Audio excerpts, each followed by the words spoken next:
سجدہ اتنی بڑی قوت ہے، ہزاروں ایٹم بمبوں کے اندر وہ قوت نہیں ہے جو سجدے کے اندر طاقت رکھ رہی ہے۔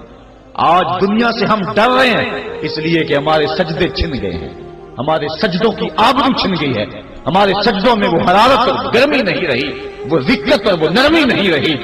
بدر کا میدان ہے، 1000 کا لشکر جرار مقابلے میں ہے، اور وہ پورے لاؤ لشکر کے ساتھ ناز و تفاخر کے اندر مسلمانوں کو ملیا میٹ کر دینے کے جذبوں سے دانت پیس رہے ہیں کہ آج مسلمانوں کو کچا چبا دیں گے۔ مسلمانوں کے ساتھ پاس صرف 8 تلواریں اور ان کے بطن میں کھانے کے لیے کچھ نہیں۔ جس کھجور کو چوس کے روزہ رکھتے ہیں اسی کھجور کو چوس کے روزہ افطار کرتے ہیں۔ یہ حالت مسلمانوں کی، بدن پہ چتھڑے لگے ہوئے کپڑے ہیں، عجیب حالت ہے۔ پھر کون سا آسرا تھا جو مسلمانوں کے کام آیا؟ مصطفیٰ کریم نے مسجد عریش میں سجدے میں پیشانی جھکا دی۔ حضرت ابوبکر صدیق رضی اللہ تعالیٰ عنہ فرماتے ہیں میں حضور کے ساتھ تھا، ساری رات مصطفیٰ روتے رہے، آنکھوں میں آنسو ہیں۔ حضور کی چادر سر انور سے سرک کے حضور کے کندھوں پہ آ جاتی، پھر کندھوں سے پشت پہ آ جاتی، میں اٹھا کے حضور علیہ السلام کے سر پہ رکھتا اور کہتا حضور بس کرو۔ حضور بار بار روتے اور اللہ کی بارگاہ میں سجدے میں سر ڈال کر التجائیں کرتے۔ لفظ کیا تھے محبوب کی زبان پہ، آج تک ایسی ناز والی دعا کسی نے نہیں کی ہے جی جیسی دعا مصطفیٰ جان رحمت نے کی۔ مصطفیٰ کریم سجدے میں سر رکھا ہے اور کیا کہا؟ اللہم ان تہلک ہذہ العصابہ لم تعبد فی الارض ابدا۔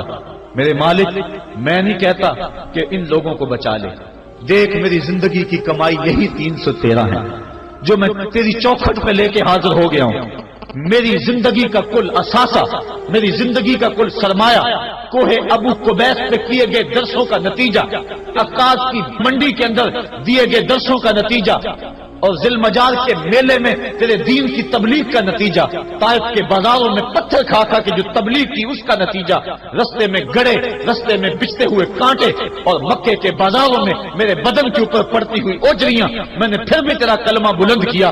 میرے مالک میری پوری زندگی کا گداز، میری پوری زندگی کا سرمایہ، میری زندگی کے آنسو، میری زندگی کا رونا سینے حرم کے اندر کعبۃ اللہ کی چھاؤں کے میں سجدے کر کر کے، کوئی کبھی میں نے عمر مانگا، کبھی میں نے حمزہ مانگا، تیرے دین کے لیے میں نے جو ایک ایک کر کے تنکا جوڑا اور یہ چھوٹا سا گھونسلہ بنایا، یہ گھونسلہ اب بجلیوں کی زد میں ہے، کفار کی بجلیاں اس گھونسلے کو جلا دینا چاہتی ہیں۔ میرے مالک میں یہ نہیں کہتا کہ میرا یہ گھونسلہ اور میری یہ مٹھی بھر جماعت اور یہ چند میرے لوگ اور یہ میرا سرمایہ اور اثاثہ، میری پوری زندگی کی کمائی، میری جوانی کا سرمایہ جو میں نے تیرے سامنے لا کے رکھ دیا ہے، میں یہ نہیں کہتا ان کو بچا لے، لیکن میرے مالک اگر یہ نہ رہے تو قیامت تک پھر تجھے بھی خدا کوئی نہیں کہے گا۔ ان تہلک ہذہ العصابہ لم تعبد فی الارض ابدا، اگر یہ نہ رہے تو قیامت تک تیرے نام کے ڈنکے بجانے والے بھی دنیا پہ نہیں ہوں گے۔ یہ حضور نے اللہ کی بارگاہ میں دعا کی اور سجدے میں سر رکھا ہے۔ حضور علیہ السلام کی آنکھوں میں اشک جاری ہے، سجدے سے قوت حاصل کی جا رہی ہے۔ دشمن کے مقابلے میں مصطفیٰ کریم سجدے میں سر رکھ کے اللہ سے آرزو کر رہے ہیں۔ حضرت سیدنا صدیق اکبر فرماتے ہیں اچانک حضور نے سر اٹھایا، میں خوش ہو گیا کہ حضور کے چہرے پہ مسکراہٹ تھی۔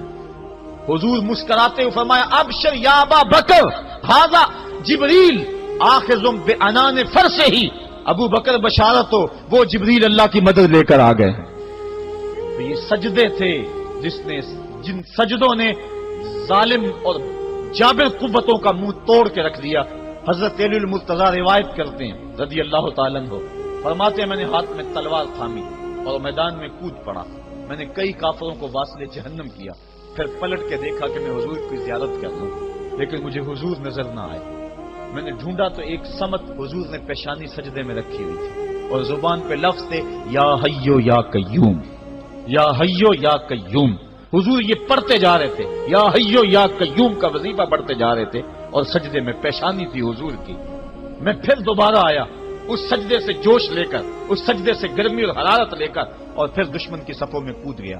میں نے ایک کافر کو واصل جہنم کیا، پھر زیارت کے لیے واپس آیا، دیکھا تو پھر سجدے میں حضور نے سر رکھا ہوا ہے اور یہی کہہ رہے ہیں یا حیو یا قیوم، یا حیو یا قیوم، یا حیو یا قیوم برحمتک استغیث۔ یہ جملے حضور کی زبان پہ ہیں اور سجدے میں حضور کی پیشانی۔ میں پھر گیا، پھر آیا کئی بار ایسا ہوا میں کافر کو قتل کرتا پھر آتا حضور کو سجدے میں دیکھتا. فرمایا پھر حضور نے تلوار تھامی اور مصطفیٰ کریم میدان جنگ میں کود پڑے. لوگ بڑھ چڑھ کے دشمنوں پہ حملہ کرتے تھے، لیکن جو سب سے آگے کافروں کی صفوں میں کود کے حملہ کر رہا تھا وہ آمنہ کا لال محمد مصطفیٰ صلی اللہ علیہ وسلم. تو سجدے سے وہ قوت ملتی ہے، سجدے سے وہ نور اور روشنی ملتی ہے کہ پورے زمانے میں اجالا کیا جا سکتا ہے. آج 56-57 اسلامی ملک دنیا کے سامنے رسوا ہو رہے ہیں اور دنیا کے سامنے سجدہ ریز ہیں، اس لیے کہ وہ ایک خدا کے سامنے سجدہ کرنا بھول گئے ہیں. ایک سجدہ جسے تو گراں سمجھتا ہے 1000 سجدے سے آدمی کو دیتا ہے نجات. آؤ اس کے حضور جھکو، اس کے حضور جھکنے والا کسی کے آگے نہیں جھکتا. سجدہ اس کو قوت دیتا ہے. تو راز کن فکاں ہے، اپنی آنکھوں پر آیا ہو جا، خودی کا راز نہ ہو جا، خدا کا ترجمہ ہو جا. خودی میں ڈوب جا غافل، یہ سر زندگانی ہے. نکل کر حلقہ شام و سحر سے جاویداں ہو جا. گزر جا بن کے سیلے تندرو کوہ بیاباں سے. گلستان راہ میں آئے تو جوئے نغمہ خاں ہو جا. مالک کے حضور جب بندہ عزت سے سر جھکا دیتا ہے اللہ کی رحمتیں بندے پہ